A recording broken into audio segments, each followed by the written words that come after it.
નમસ્કાર, આપ જોઈ રહ્યા છો મંતવ્ય ન્યૂઝ અને ગુજરાત એટ 7 સાથે હું છું આપની સાથે નંદની। સમાચારોની શરૂઆત કરીશું તો આગામી 7 દિવસ સુધી તાપમાન યથાવત રહેશે। તો મહત્વપૂર્ણ સમાચાર, આગામી 7 દિવસ વાતાવરણ યથાવત રહેશે। પશ્ચિમથી ઉત્તર પશ્ચિમના પવન ફૂંકાશે।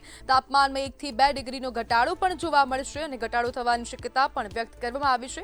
હવામાન વિભાગ દ્વારા કહેવામાં આવ્યું છે કે ચોમાસું આ વખતે વહેલું આવવાનું છે। કેરળ વહેલું પહોંચી જશે। મોટાભાગના વિસ્તારમાં તાપમાન 40 ડિગ્રીને પાર છે। ચોમાસું આગળ વધવા માટે આ સાનુકૂળ વાતાવરણ છે। તો મહત્વપૂર્ણ સમાચાર સામે આવી રહ્યા છે।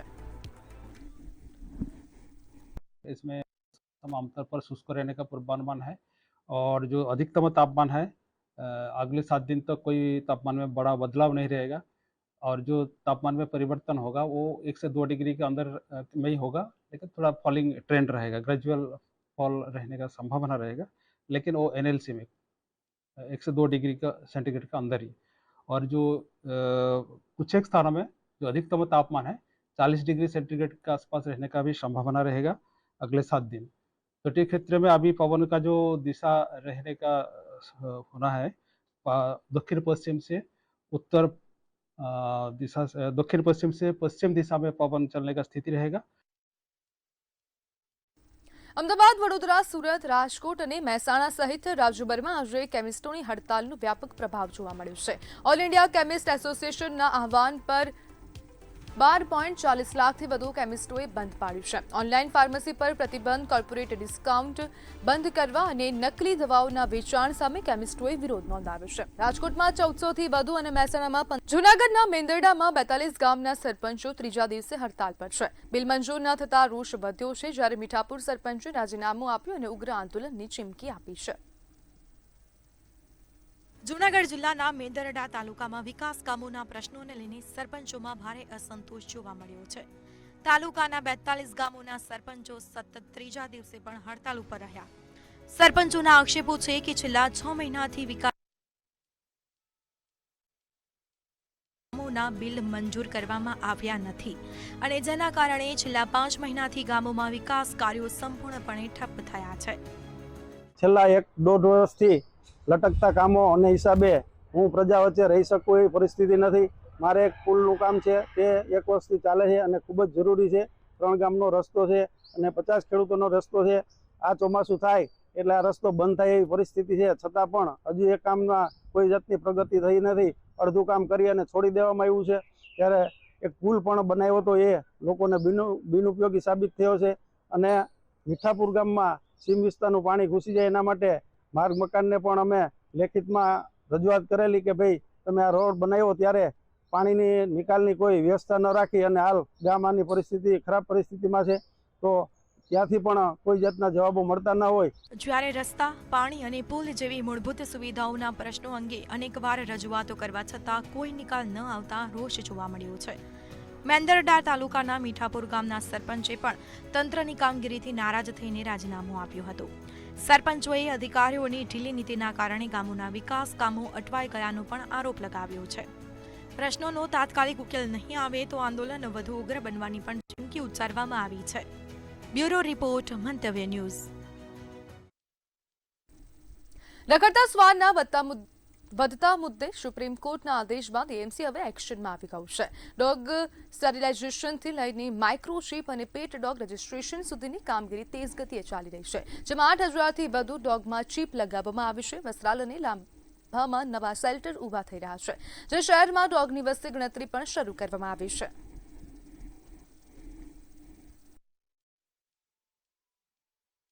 એગ્રેસિવ અને મોટા પ્રમાણમાં ડોગ બાઇટ કરેલા જે કેસો છે એવા ડોગ્સને સૌપ્રથમ એક 15 દિવસ ઓબ્ઝર્વેશનમાં પણ સાથે રાખવા પડશે।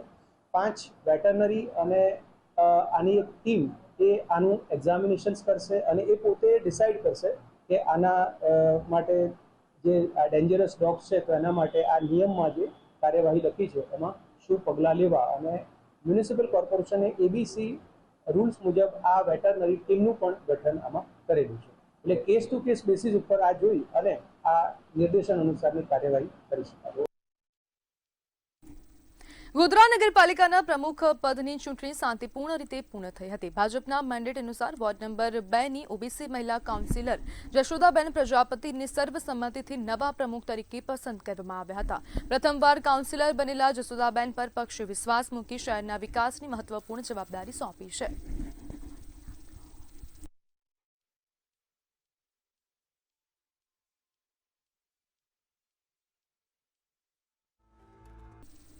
વન નેશન વન ઇલેક્શન મુદ્દે ચાલી રહેલા વિવાદ વચ્ચે સરકારનું કહેવું છે કે આ એક વ્યાપક લોકતંત્ર સુધારણું છે. પૂર્વ રાષ્ટ્રપતિ રામનાથ કોવિંદની કમિટી દ્વારા વિવિધ દેશોના અભ્યાસ અને આર્ટિકલ 344ના પ્રાવધાનના આધારે આ વિચારને આગળ વધારવામાં આવ્યો છે.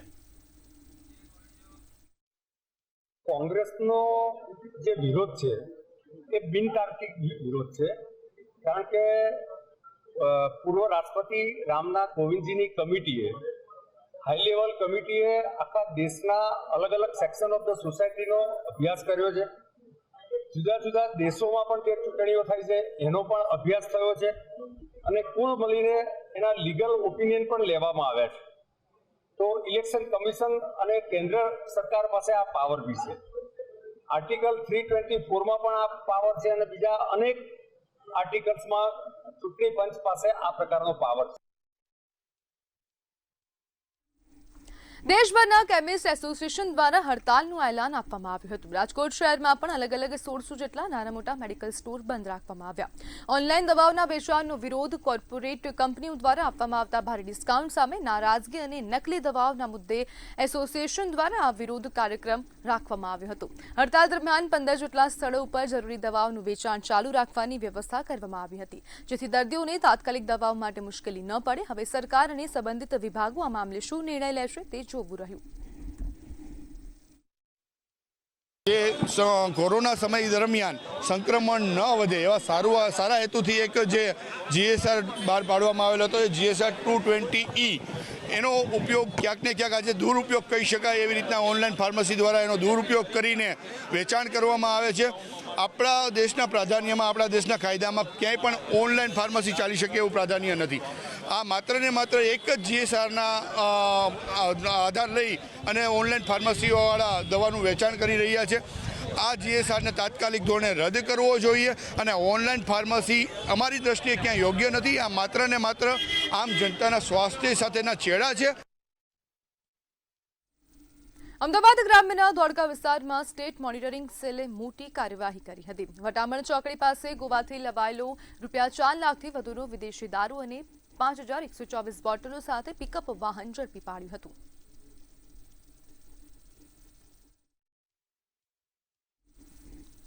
આણંદથી વડોદરા આવતી ટ્રેનમાં મુસાફરી દરમિયાન યુવા તબીબનું મોત થતાં ચકચાર મચી હતી. ફાજલપુર નજીક મહીસાગર નદી વિસ્તારમાં ભટકાતા BAMS ડોક્ટર જૈનેશ કુમાર પટેલનું મોત નીપજ્યું હતું. સ્થાનિકોની મદદથી મૃતદેહને નદીમાંથી બહાર કાઢવામાં આવ્યો હતો. ઘટનાની જાણ થતાં નંદેસરી પોલીસ સ્થળ પર પહોંચી કાર્યવાહી હાથ ધરી હતી. મૃતદેહને પોસ્ટમોર્ટમ માટે સયાજી હોસ્પિટલ ખાતે ખસેડવામાં આવ્યો હતો. અકસ્માત કે આત્મહત્યા મામલે પોલીસે વધુ તપાસ શરૂ કરી છે. ઓપરેશન મ્યુલ હન્ટ હેઠળ સાયબર ફ્રોડના મોટા કૌભાંડનો પર્દાફાશ થયો હતો. શહેરા પોલીસે સમન્વય પોર્ટલના ડેટાના આધારે કાર્યવાહી કરતા પૂર્વ બેંક મેનેજર સહિત 3 આરોપીની ધરપકડ કરવામાં આવી હતી.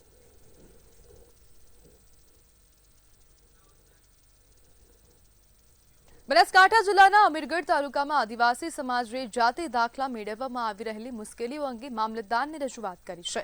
2018 અને 2020ના પરિપત્રોને કારણે જાતિ દાખલા મેળવવાની પ્રક્રિયા વધુ કઠિન બની છે. તેના કારણે અનેક આદિવાસી પરિવારોને પ્રમાણપત્રો મેળવવામાં મુશ્કેલી પડી રહી છે.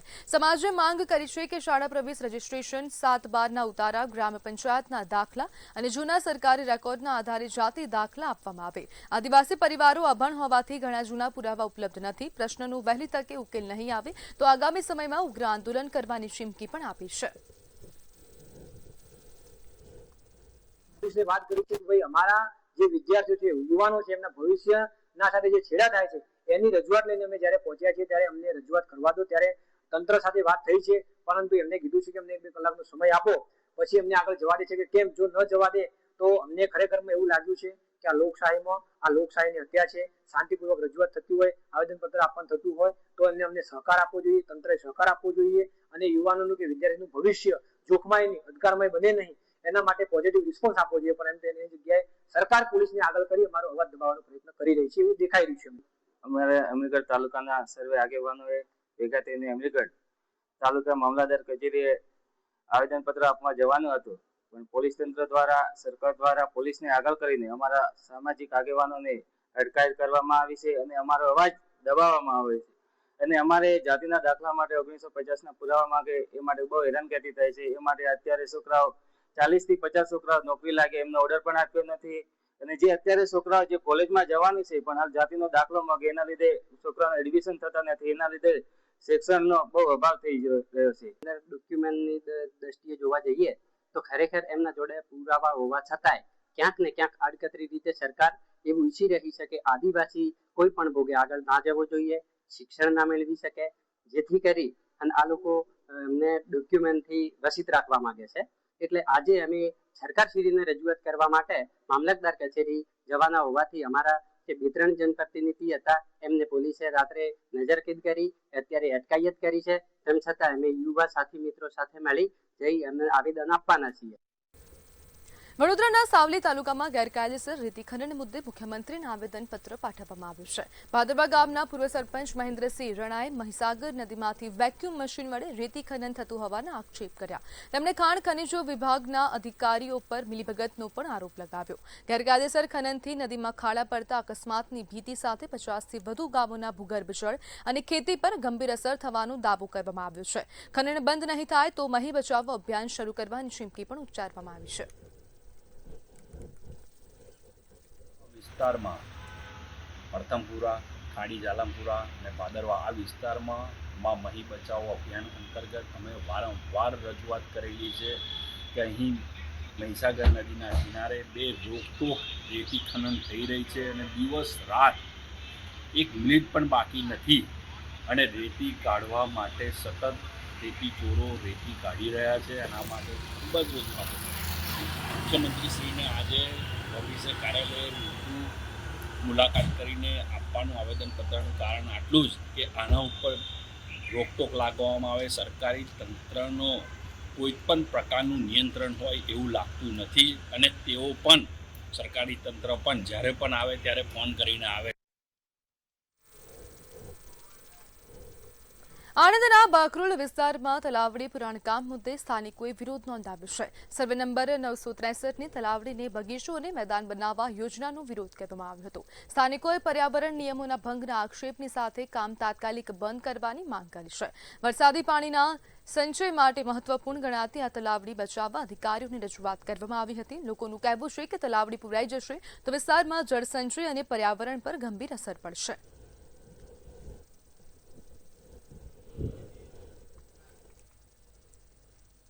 અમદાવાદમાં બાવડા તાલુકાના કેરાળા ગામમાં પીવાના પાણીની ગંભીર સમસ્યાને લઈને ગ્રામજનોએ તાલુકા વિકાસ અધિકારીને લેખિત રજૂઆત કરી છે. બાવડા મામલતદાર ઓફિસે મહિલાઓએ માટલા ફોડી ઉગ્ર વિરોધ પ્રદર્શન કર્યું હતું. ગામમાં છેલ્લા ઘણા દિવસોથી પાણીની બોર બંધ રાખવામાં આવ્યો છે, જેના કારણે ગામ લોકોને તેમજ પશુઓને ભારે હાલાકીનો સામનો કરવો પડી રહ્યો છે. ગ્રામજનોએ તંત્ર સમક્ષ તાત્કાલિક પાણીની વ્યવસ્થા શરૂ કરાવવા માંગ કરી છે. જો વહેલી તકે સમસ્યાનો ઉકેલ નહીં આવે તો ઉગ્ર આંદોલન કરવામાં આવશે.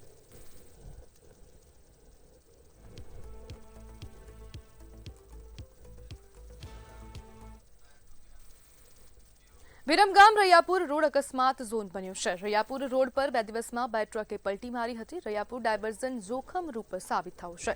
વિકાસના નામે બેદરકારી જોવા મળી રહી છે અને જેના કારણે વાહન ચાલકોમાં ભયનો માહોલ ફેલાયો હતો. વિરમગામ રોડ પર સુરક્ષા અભાવથી અકસ્માતો વધી રહ્યા છે.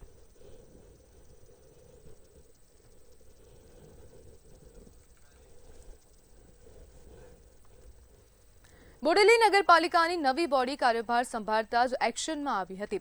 હરખલી કોતર વિસ્તારમાં સ્થળ નિરીક્ષણ કરી વર્ષોથી નીચાણવાળા વિસ્તારોમાં પાણી ભરાવાની સમસ્યાના કાયમી ઉકેલ માટે ચર્ચા હાથ ધરાઈ હતી.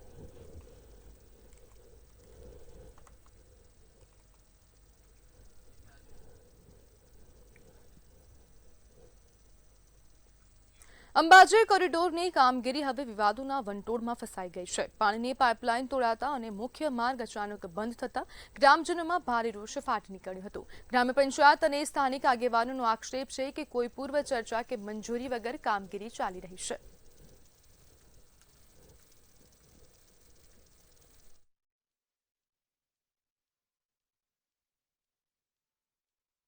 જે કોરિડોરનું કામ જે ચાલી રહ્યું છે તે ખૂબ ઝડપથી અને સારી રીતે ચાલી રહ્યું છે, વિકાસ થઈ રહ્યો છે, એ ખૂબ સારું કામ છે. પરંતુ જે અહીંયા કોરિડોરના કામ માટે જે કંપનીના જે અધિકારીઓ આવેલા છે તે પંચાયતને કોઈ પણ જાણ કર્યા વગર બધું કામ કરી રહ્યા છે. એમાં પાણીની પાઇપલાઇનો તૂટી જાય છે. અંબાજીમાં એમાં પાણીની અછત છે અને પાણીની પાઇપલાઇનો તૂટી જાય છે ત્યારે ગ્રામજનો બહુ પરેશાન થાય છે. એના માટે એ લોકોએ અગાઉ જાણ કરી હોય તો અમે અમારા કોઈક કારીગર પાસે રાખીને અમે કામ કરાવડાવીએ. ઊંઝા નગરપાલિકામાં હોદ્દેદારોની નિમણૂક થતાં જ ભારે વિવાદ સર્જાયો છે. પાલિકામાં બહુમતી ધરાવતા કડવા પાટીદાર સમાજની એક પણ હોદ્દો ન મળતા ભારે નારાજગી વ્યાપી છે. આ અંગે પાટીદાર યુવા સંગઠનના મંત્રીએ ધારાસભ્ય કિરીટ પટેલને પત્ર લખી રજૂઆત કરી છે. આ નિર્ણય પર ફેરવિચારણા કરી સમાજના કોર્પોરેટરોને હોદ્દો આપવાની માંગ પણ કરવામાં આવી છે.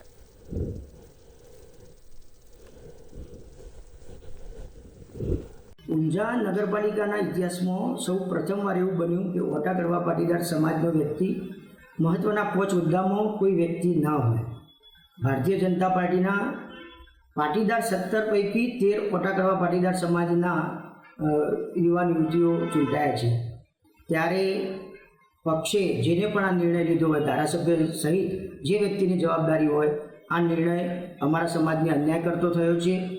એટલે અમારી લાગણી છે કે 5 હોદ્દા પૈકી કોઈ પણ 1-2 હોદ્દા ઉપર ફેરવિચારણા કરીને પણ અમારા કોર્પોરેટરશ્રીઓનો સમાવેશ કરવો. અમદાવાદ શહેરના વિજય 4 રસ્તા પાસેથી ક્રાઇમ બ્રાન્ચની એસઓજી ટીમે બાતમીના આધારે એક એવી કાર્યવાહી કરી છે જેને ડ્રગ્સ માફિયાઓમાં ફફડાટ ફેલાવ્યો છે. શહેરના નારણપુરા વિસ્તારમાં રહેતા હાર્દિક કલાલ નામના યુવક પાસેથી ચોંકાવનારી વિગતો સામે આવી હતી. આ યુવક પાસેથી અંદાજે 1 કિલો 975 ગ્રામ વજનનો ઉચ્ચ ગુણવત્તાયુક્ત હાઇબ્રિડ ગાંજો મળી આવ્યો છે, જેની આંતરરાષ્ટ્રીય બજારમાં કિંમત 69.12 લાખ રૂપિયા જેટલી આંકવામાં આવી રહી છે. હાલ આરોપીની ધરપકડ કરી તેને રિમાન્ડ પર લેવાની તજવીજ હાથ ધરવામાં આવી છે.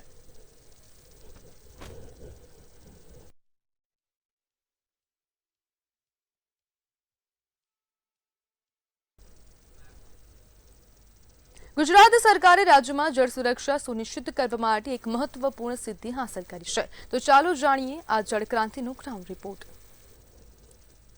છેલ્લા 3 વર્ષમાં જળસંપત્તિ વિભાગે નદીઓ, નહેરો અને જળાશયોમાંથી record break 22.1 million cubic metre કાપ દૂર કરીને જળ સંચય ક્ષમતામાં મોટો વધારો કર્યો છે. રાજ્યભરના 1474 સ્થળો પર મેગા ડિસિલ્ટિંગ અભિયાનને કારણે કેનાલોને પાણી વહન કરવાની ક્ષમતા સુધરી છે અને છેવાડાના ખેડૂતો સુધી સિંચાઈનું પાણી પહોંચાડવું શક્ય બન્યું છે. કૃષિ ક્ષેત્રને જળ આત્મનિર્ભર બનાવવાની દિશામાં એક મોટું અને આશાસ્પદ પગલું છે. સિંચાઈ નેટવર્કને મજબૂત કરવા માટે જળ સંપત્તિ વિભાગે નિર્ધારિત લક્ષ્યાંક કરતાં વધુ ઝડપે 4223 કિલોમીટર લાંબી નહેરોની સફાઈ પૂર્ણ કરી છે. અંદાજે 96 જેટલા ભારે ઉત્ખનન મશીનોની મદદથી રેકોર્ડ બ્રેક સમયમાં કરોડો ઘન મીટર માટી હટાવીને કેનાલો અને જળાશયોને ઊંડા કરવામાં આવ્યા છે. જળ સંપત્તિ વિભાગ દ્વારા છેલ્લા 3 વર્ષમાં 1444 જેટલી અલગ અલગ સાઇટ ઉપર સરેરાશ 88 થી 96 જેટલી સરકારી મશીનરીની મદદથી અંદાજે 123 લાખ ચોરસ મીટર વિસ્તારમાં એટલે કે 4223 કિલોમીટર લંબાઈમાં કામગીરી કરવામાં આવેલ, જેમાં વિવિધ ડેમો, કેનાલો, તળાવ, કાંસ વગેરે ઉપર જે બિનજરૂરિયાત જે ઝાડી ઝાંખરા જે ઉગી રહ્યા હતા એને પણ દૂર કરવામાં આવી રહ્યા છે. અને છેલ્લા 3 વર્ષમાં આ કામગીરી પૂર્ણ કરવાને લીધે જે તળાવો ઊંડા થયા છે એમાં જળાશયોનો પર સંગ્રહ શક્તિનો વધારો થયો છે અને કેનાલ તેમજ પાણીની વહન ક્ષમતામાં પણ વધારો થયેલ છે. ગુજરાત સરકારના રીતે આ સરકારી મશીનરી છે અહીંયા જે ત્યાં વરસાદી પાણીનો નિકાલ કરવાનું કામ થઈ રહ્યું છે અને લડવી નદી છે તે ખોદવાનું કામ ચાલુ રહ્યું છે અને આજુબાજુ પાણી મળી રહે કોઈ અને વરસાદનું પાણી આવે તો ખેડૂતોના ખેતરોમાં નુકસાન ના થાય એ માટે કામગીરી કરી રહ્યા છે. આ અભિયાન હેઠળ લાડવી નદી સહિતના જળસ્ત્રોતોમાંથી નકામી વનસ્પતિ અને અવરોધો દૂર કરી પાણીનો પ્રવાહ સરળ કરાવશે. નહેરો અને તળાવો ઊંડા થવાના કારણે ગ્રામીણ વિસ્તારોમાં બોરવેલના જળસ્તર ઊંચા આવ્યા છે. પરિણામે અગાઉ પાણીની તંગી વેઠતા ખેડૂતો હવે પાક સુકાઈ જવાની ચિંતામાંથી મુક્ત બન્યા છે. બધું થઈ જશે ને એટલે કહેવાનો મતલબ કે જે બોરમાં પાણી ઊંચું આવશે, બરાબર, પાણી ઊંચું આવશે, ખેડૂતોને બહુ લાભ થશે. જે પાકને જે નુકસાન થતો હતો, જે ધોરાણ થતું હતું એ નહીં થાય, બરાબર. પાણીનું તળ ઊંચું આવશે, પછી પાણી લેતા ફાવ અમારા લોકોને એવું બધું ઉપયોગી થાય અમારા બદલે. ભૌગોલિક પડકારો વચ્ચે પણ તંત્રની અવિરત કામગીરીના કારણે છેવાડાના ખેતરો સુધી પાણી પહોંચી રહ્યું છે. સહભાગી સિંચાઈ વ્યવસ્થાપન અને પાણી વપરાશકાર મંડળો થકી જળ સંરક્ષણમાં ખેડૂતોની ભાગીદારી પણ વધી ગઈ છે. બ્યુરો રિપોર્ટ, મંતવ્ય ન્યૂઝ.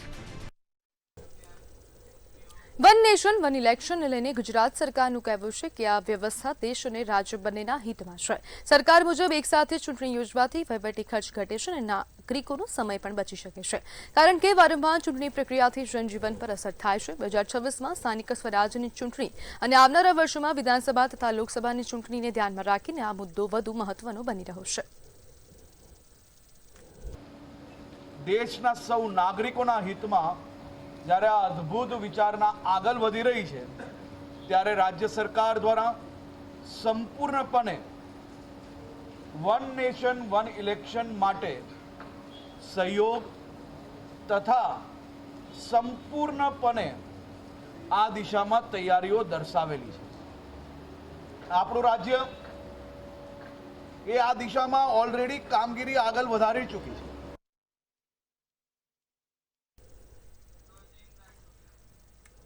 તો ગુજરાત એટ 7માં હાલ બસ આટલું જ. વધુ માહિતી માટે જોતા રહો મંતવ્ય ન્યૂઝ. નમસ્કાર.